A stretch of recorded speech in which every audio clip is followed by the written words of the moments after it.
제8장 왕국들의 귀부인. 만국의 귀부인.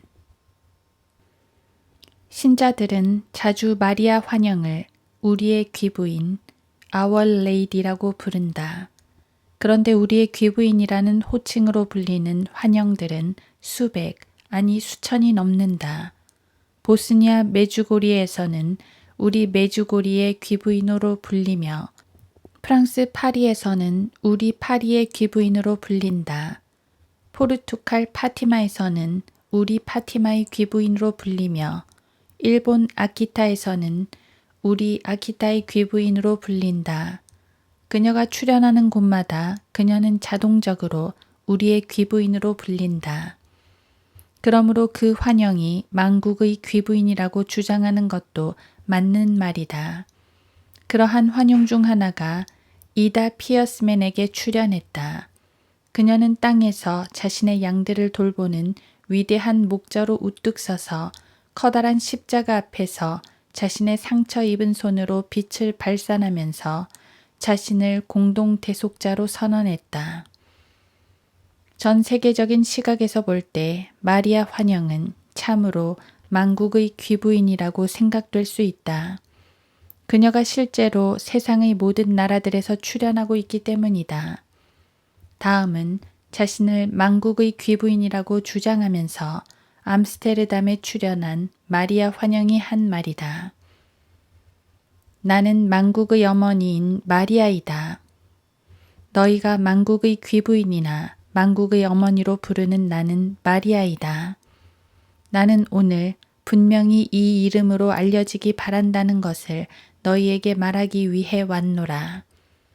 사람들의 모든 자손들, 이 세상 모든 나라들의 자손은 하나가 될지어다. 왕국들의 귀부인. 사도 요한만이 이 여왕이 온 세상이 볼 수 있게 심판받게 될 것임을 예견한 선지자는 아니다. 이사야 선지자 역시 바빌론의 처녀딸과 왕국들의 귀부인으로 불리며 세상을 미혹하는 한 여인에 대해 경고했다. 이 여인 역시 하나님께서 그 정체를 드러내서 벌하실 것이다. 이사야 47장은 이 여왕이 자신의 보좌를 어떻게 잃고 어둠으로 쫓겨나는지 묘사한다. 바빌론의 처녀딸에 관해 이사야가 한 예언들이 역사적으로 성취된 것은 분명하지만 미래에 성취될 수 있는 이중적 적용 역시 가능하다. 당대에 성취되는 것과 미래에 성취되는 것 모두를 담고 있는 예언들은 성경에서 아주 흔한 일이다. 이중적인 성취가 확실한지 보기 위해 이사야 47장을 살펴보도록 하자. 내려와 티끌 속에 앉으라. 오 바빌론의 처녀딸아, 땅에 앉으라. 오 칼데아인들의 딸아, 거기에는 보좌가 없도다. 이는 내가 다시는 부드럽고 우아하다고 칭함을 받지 못할 것임이라. 오 칼데아인들의 딸아, 너는 조용히 앉고 어둠 속으로 들어가라. 이는 내가 더 이상 왕국들의 귀부인이라고 칭함을 받지 못할 것임이니라. 이사야 47장 1, 5절. 이 처녀는 하나님께서 심판하실 때까지는 보좌를 가지고 있으며 왕국들의 귀부인이라고 불린다. 귀에 익은 표현이 아닌가. 이 칭호는 네덜란드에 출연한 마리아 환영의 이름과 거의 일치한다. 마리아 환영은 왜 자신을 만국의 귀부인이라고 부르는가? 이사야서에서 마술로 가득 찬 사악한 여인에게 적용하고 있으며 결국 멸망당하는 여인인데도 말이다. 분명 나사렛에 살던 진짜 마리아는 자신에게 이런 사악한 여자 이름을 붙이고 싶어 하지 않을 것이다. 만국의 귀부인과 계시록에서 묘사하는 여왕과는 관계가 있는가? 이 바빌론의 처녀딸은 누구인가? 그녀는 요한계시록에서 자신의 이마에 신비인 바빌론으로 기록된 이름을 가진 계시록 17장의 여인과 어떤 관련이 있는가? 바빌론의 처녀딸. 이사야 47장 1에서 3절에서 주께서는 이사야를 통해서 바빌론의 처녀딸을 묘사하신다. 그녀는 처녀이며 바빌론의 후손이거나 자손이다. 내려와 티끌 속에 앉으라. 오 바빌론의 처녀딸아. 땅에 앉으라. 오 칼데아인들의 딸아. 거기는 보좌가 없도다. 이는 내가 다시는 부드럽고 우아하다고 칭함을 받지 못할 것임이라. 내 벌거벗음이 드러나며 정녕 내 수치가 보이리라. 내가 복수하리니 내가 너를 사람으로 대하지 아니하리라. 이사야 47장 1, 3절. 여기에 보면 주께서 그녀를 심판하셔서 그녀를 벌거벗기기 전까지 그녀에게는 보좌가 하나 있다. 물론 보좌란 여왕에게만 있는 것이므로 이것으로 그녀의 신분이 분명해진다. 그녀가 벌거벗겨질 필요가 있다는 것은 겉으로 보이는 모습이 그녀의 참된 모습이 아니라는 말이다. 즉 그녀는 속이는 자다. 이 역시 마리아의 환영을 적절하게 묘사하는 것이다. 그녀 역시 여왕이라고 주장한다. 그녀에게는 보좌가 하나 있다. 그녀는 영원한 처녀라고 주장한다. 그녀는 주님의 권위로 말한다고 주장한다. 그러면서 교활하게 수백만 명을 속이고 있다. 카톨릭의 마리아 지지자들인 밥과 페니로드는 다음과 같은 글로 수백만의 마리아 헌신자들의 감성을 반영하고 있다. 마리아는 우리의 여왕이므로 그녀를 보좌에 앉히는 것은 좋은 일이다. 부드럽고 우아한. 마리아 추종자들이 그녀를 부드럽고 우아한 이라고 묘사하는 것 역시 그녀의 지지자들이 그녀를 어떻게 인식하고 있는지 정확하게 나타낸다. 종종 추종자들은 마리아가 너무도 부드럽고 상냥하기에 가까이 접근할 수 있다고 주장한다. 그녀가 출연할 때마다 환영은 아름답고 빛이 찬란한 모습으로 묘사되는 동시에 아주 부드럽고 자비스러운 모습으로 등장한다. 흥미롭게도 여기서 우아한이라는 말은 히브리어로 아노그인데 이는 사치스러운이라는 말이기도 하다. 이 귀부인은 보좌를 가진 여왕이므로 사치스럽다는 말도 맞다. 어떤 경우든 이사야 47장에서 묘사된 처녀는 그녀의 추종자들 눈에는 부드럽고 우아하게 보인다. 이것이 바로 동정녀로 등장하는 환영이 전 세계에서 자신을 묘사하는 방식과 정확히 일치하는 것이다. 나는 너희 모두를 위한 더 온유하고 이해심 많은 어머니이다. 게다가 환상 경험자들은 마리아 환영을 누구와 비교될 수 없는 아름다움을 지닌 귀부인이요 동정녀로 묘사한다. 에스테라 루이즈는 찬란한 빛과 온유한 사랑으로 불타오르는 모습으로 동정녀를 묘사한다. 에스테라는 환영이 있는 동안 그 귀부인의 아름다움과 부드러움에 매혹되었다고 말한다. 에스테라는 이렇게 회상한다. 그녀의 가장 두드러진 모습은 그녀의 눈이다. 그 눈에 마음을 빼앗기지 않을 수 없다. 그 눈은 은혜와 사랑과 온유와 자비로 가득 차 있다. 그녀에게는 아름다운 것이 참으로 많다. 심지어는 온유한 우리의 귀부인으로 알려진 성상도 있을 지경이다. 동방교회에서는 온유한 우리의 귀부인을 위한 큰 성당을 지었다. 러시아와 우크라이나 지방의 많은 사람들에게는 러시아를 구원한 귀부인이 동방교회에서 가장 사랑받는 이미지이다. 이 온유하고 우아한 귀부인 성상은 에큐메니칼적인 노력의 일환으로 국제적인 명성을 얻었다. 온유한 우리의 귀부인이 교회 통합운동의 상징이 된 것 역시 놀랄 일이 아니다.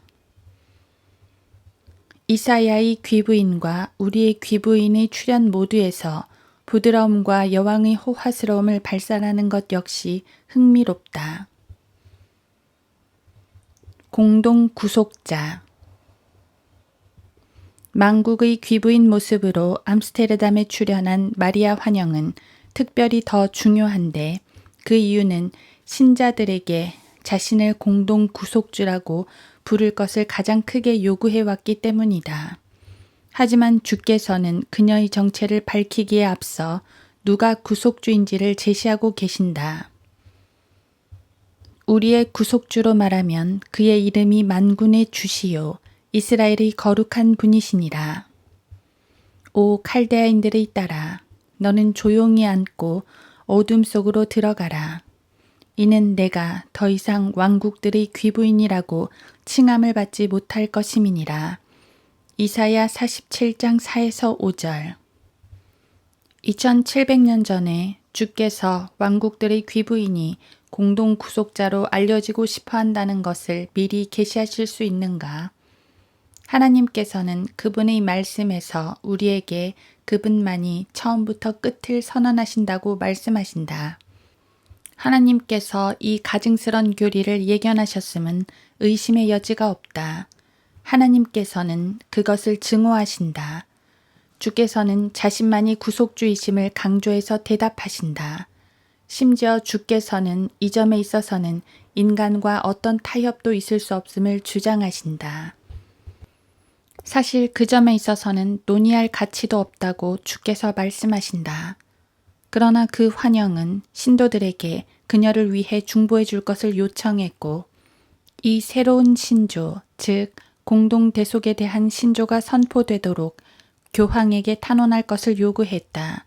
만국의 귀부인이 직접 하는 말을 들어보도록 하자. 다시 한번 나는 여기에 왔도다. 공동 대속자이며 중보자이며 변호인이 너희 앞에 지금 서 있도다. 나는 이날을 선택했노라. 이날에 그 여인이 왕관을 쓸 것이라. 주 예수 그리스도의 신학자들과 사도들이여 주위에서 들으라. 내가 너희에게 이 신조를 설명하리라. 이 신조를 위해 일하고 기도하라. 너희는 거룩한 성학께 이 신조를 위해 간구해야 한다. 이날에 만국의 귀부인께서 만국의 귀부인이라는 그녀의 공식적인 칭호를 얻게 될 것이다. 하나님께서는 이 점에서는 논의할 가치도 없다고 말씀하신다. 그분, 오직 그분만이 모든 이들의 구속주이시다. 우리의 구속주로 말하면 그의 이름이 만군의 주시요. 이사야 47장 4절.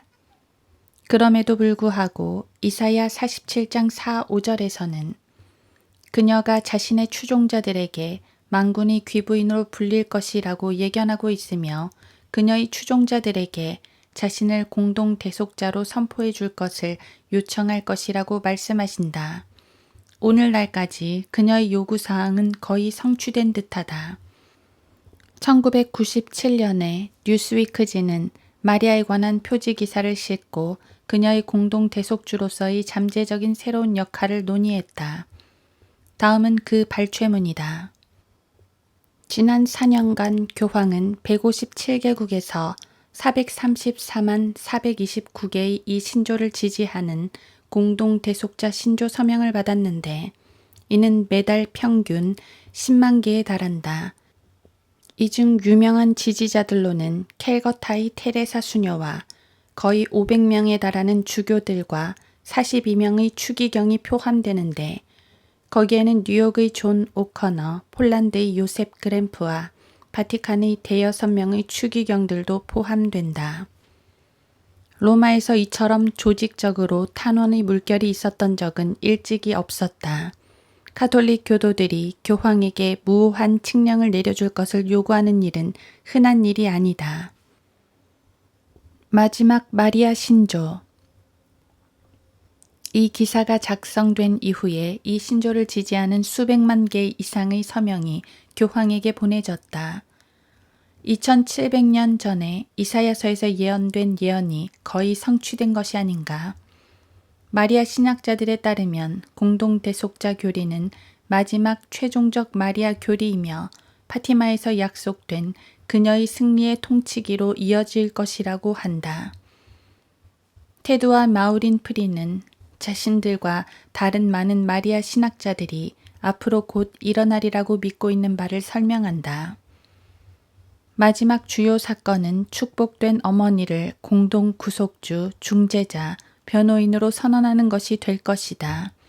이는 카톨릭 교회에서 마리아 신조 중 최종적이고 마지막 신조이다. 바빌론의 처녀딸은 자신이 영원히 귀부인으로 있을 것이라고 선언하지만 하나님께서는 그녀가 이 일들의 나중 결말을 기억하지 못하고 있다고 말씀하신다. 즉, 그녀가 완전히 멸망하게 될 것이라는 점이다. 이사야의 예언에서도 동의하는 바와 같이 이것은 마리아 교리 중 최종적이며 마지막 교리이다. 종말의 때에 그녀에게 한 일이 닥칠 것인데 이는 곧 그녀의 멸망이다. 이사야 47장 5절에서 하나님께서는 주께서 왕국들의 귀부인을 보좌에서 끌어내리실 때 그녀가 어둠 속으로 들어갈 것이라고 선포하신다.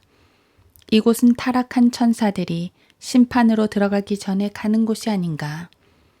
다음은 성경의 묘사이다.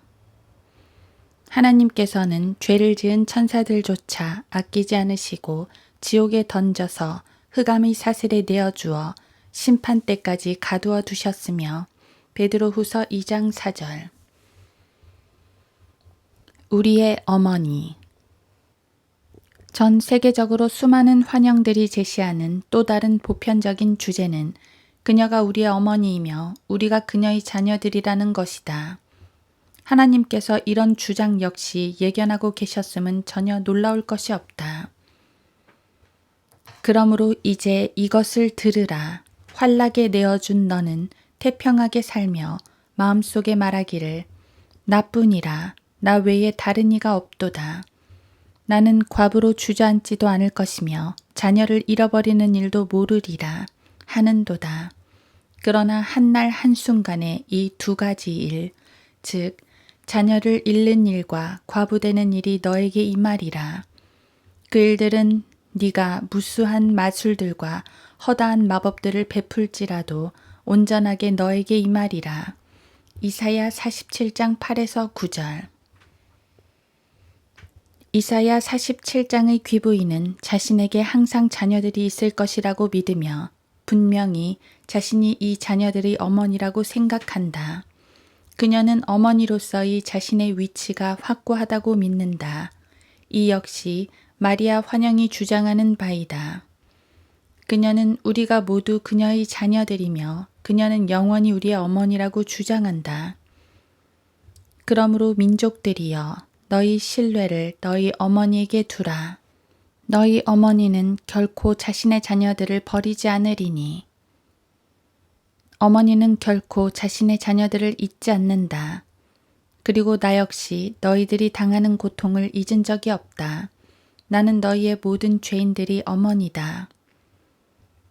거룩하신 동정녀여, 당신은 나의 어머니이며 우리 모든 죄인들의 어머니입니다. 라고 내게 기도하라. 축복받은 어머니는 출연할 때마다 이런 주장을 한다. 예를 들어서 메주고리에서 이 귀부인은 선포했다. 너희 하늘의 어머니로서 나는 모든 인간에게 하나님의 사랑으로 돌아오라고 부르러 왔노라. 이 지상의 모든 인간은 나의 자녀이며 나는 한 사람도 잃는 것을 원치 않노라. 전 세계적으로 출연한 환영들이 이와 유사한 메시지를 남긴 사례는 수천 개도 넘는다. 분명한 사실은 이 여인은 우리가 자신의 자녀라고 믿고 있으며 항상 우리가 자신의 자녀일 것이라고 주장한다는 것이다. 이적과 기적들. 이사야 47장 9절에서 왕국들의 귀부인은 마술과 마법으로 가득 차 있다. 최근 이런 식으로 기적들과 이적들과 기사들을 행하며 자신의 주장을 펼치는 초자연적 현상이 또 있는가? 이 현상에는 다른 무엇보다 더 많은 이적들이 포함된다. 그녀는 말 그대로 수많은 무리들에게 주술을 걸고 있다.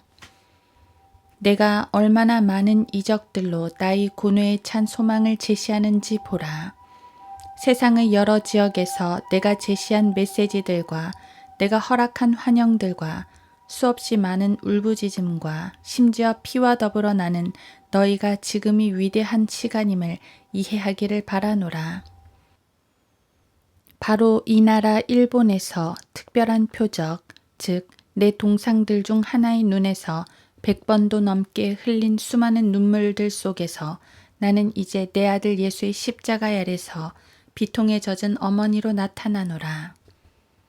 나는 전 인류를 위해 피의 눈물을 흘리고 있노라. 나는 너희를 구원하고자 하노라.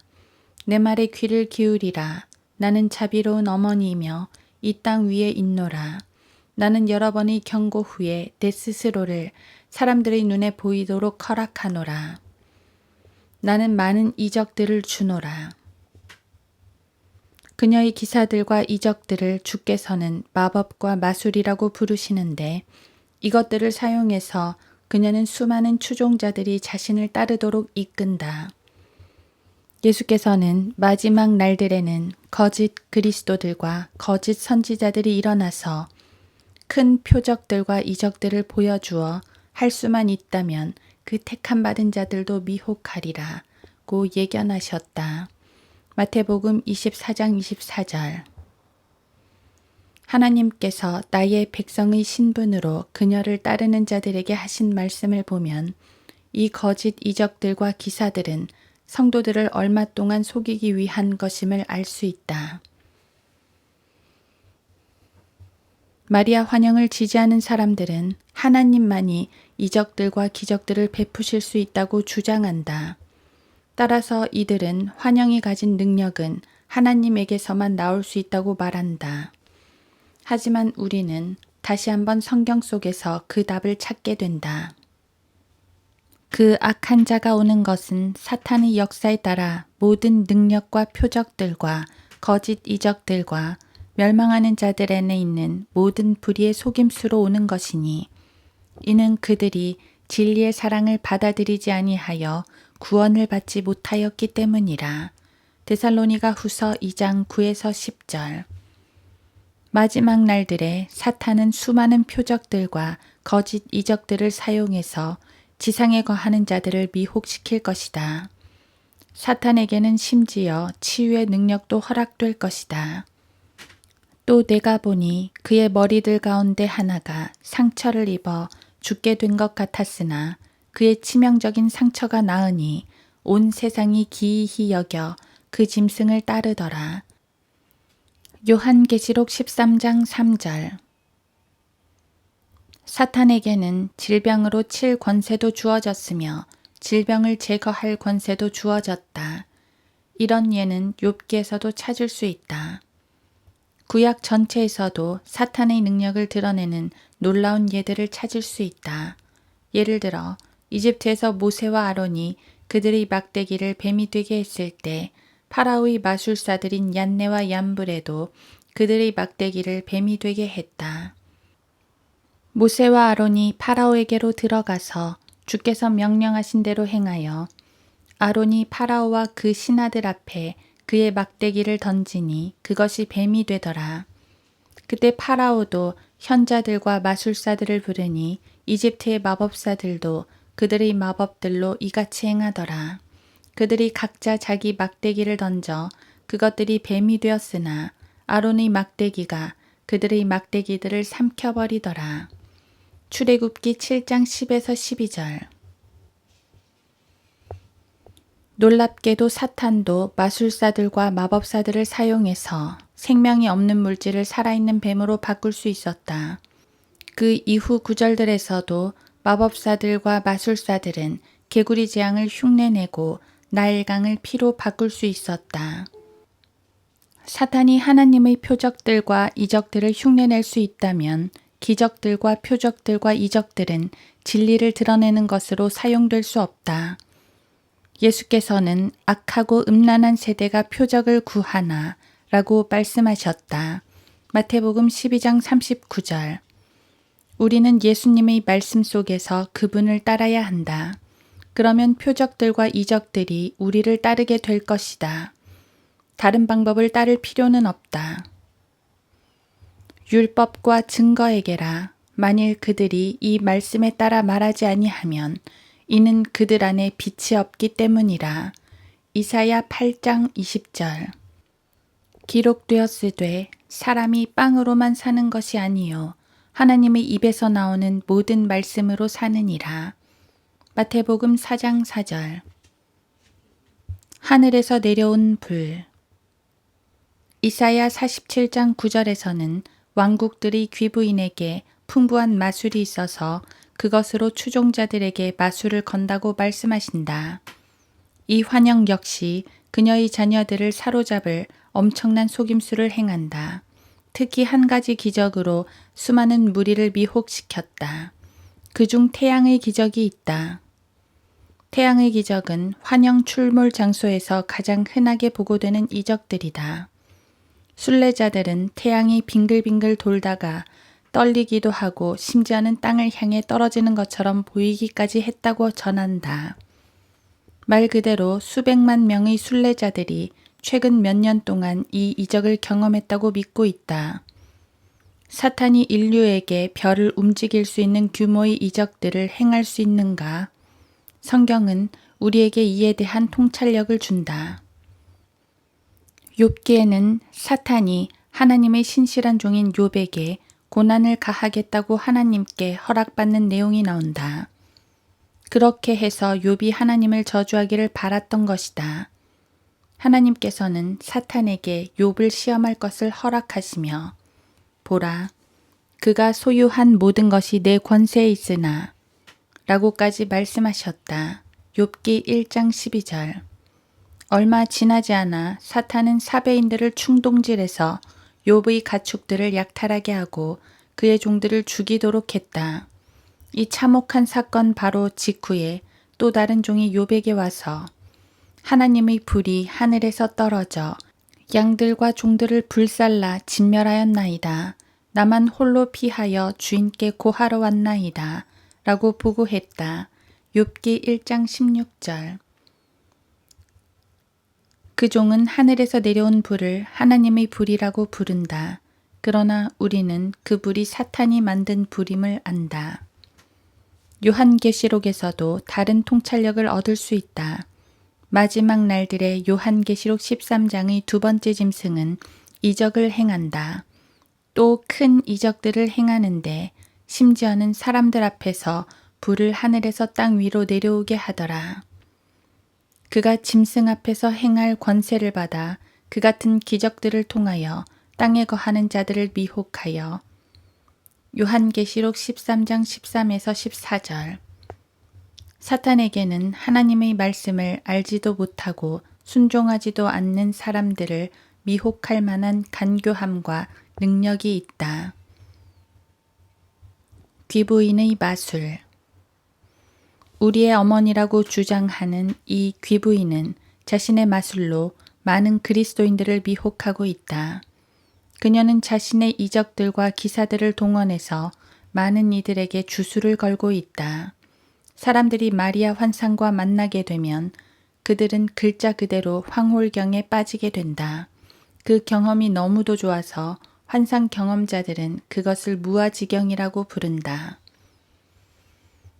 하나님의 백성을 미혹하고 이사야 47장 9절. 보좌를 가진 여왕으로 오고 이사야 47장 1절. 전 세계에 자신을 온유하고 우아하며 아름다운 모습으로 나타내며 이사야 47장 1절. 자신의 진짜 모습을 숨기면서 이사야 47장 2절. 공동 대속자로 선포되기를 원하며 이사야 47장 3, 4절. 자신을 왕국들의 귀부인이라고 부르며 이사야 47장 5절. 우리의 어머니라고 선포하며 이사야 47장 8절. 하나님의 백성을 그녀의 마술로 미혹하는 이사야 47장 9절. 또 다른 귀부인이 있는가? 이사야 47장 5절. 나를 보는 자가 없다. 이상하게도 그리스도인들은 거의 이런 속임수의 영역을 알지 못한다. 환영들이 하나님으로부터 온 것이 틀림없다고 말하는 사람들이 너무도 많다. 반면 무슨 일이 벌어지고 있는지 모르는 사람들도 많다. 환영들이 마귀적이라는 사실을 깨달은 사람들도 이 마지막 날들의 미혹의 결말과 흉악성을 숨기고 있는 영적 베일에 대해서는 여전히 잘 알지 못한다. 하늘의 여왕의 진짜 속성은 끝이 올 때까지는 드러나지 않는다는 사실 역시 하나님께서 예언하신 바이다. 이는 내가 내 사악함을 의지하고 말하기를 나를 보는 자가 없다 하였음이라. 이사야 47장 10절. 일반 사람들이 마리아 환영을 둘러싼 사건들의 엄청난 규모를 모른다는 것 역시 흥미로운 일이지 않은가. 이보다 더 특이한 점은 대부분의 성경적으로 학식 있는 그리스도인들이 이 환영의 활동에 대해 무지하다는 사실이다. 하나님께서는 이것을 예견하셨다. 하나님께서는 그녀의 사악함이 끝까지 숨겨질 것이라고 예언하셨다. 마리아의 환영조차도 자신의 존재가 정해진 때까지는 세상에 완전히 가리워질 것이라고 예언했다. 아버지께서는 세상이 그분의 여종의 이 지위를 깨닫기를 원하신다. 나의 이적들이 부상하고 있다. 하나님께서 그렇게 하실 것이다. 그것은 비밀스럽게 드러나기 때문에 나의 자녀들만이 그것을 깨달으리라. 그렇게 해서 그들은 영원하신 분을 찬양할 것이다. 오늘날 나는 내 능력을 전 세계에 드러낼 수 없다. 나는 나의 자녀들과만 머물러야 한다. 비밀리에 나는 사람들에게 기적들을 행하리니 희생의 수가 찰 때까지 하리라. 그런 후에 나 자신을 온 세상에 드러낼 수 있으리라. 그녀는 자신의 능력을 전 세계에 드러내기 시작했다. 그러므로 성경에 따르면 우리는 이 시대의 마지막 순간에 와 있다. 감사하게도 하나님께서는 그녀의 정체를 폭로해서 그분의 백성을 그녀에게서 구출시키겠다고 약속하신다. 하나님께서는 그녀의 진짜 본성을 드러낼 것이며 진리 가운데서 그분의 이름을 의지하는 자들을 구원하실 수 있다. 이사야 47장에서 묘사된 처녀와 오늘날 마리아 환영들을 비교해 보면 그 추종자들로 하여금 그 환영이 자기가 주장하는 바 마리아가 아니라는 것을 알게 해준다.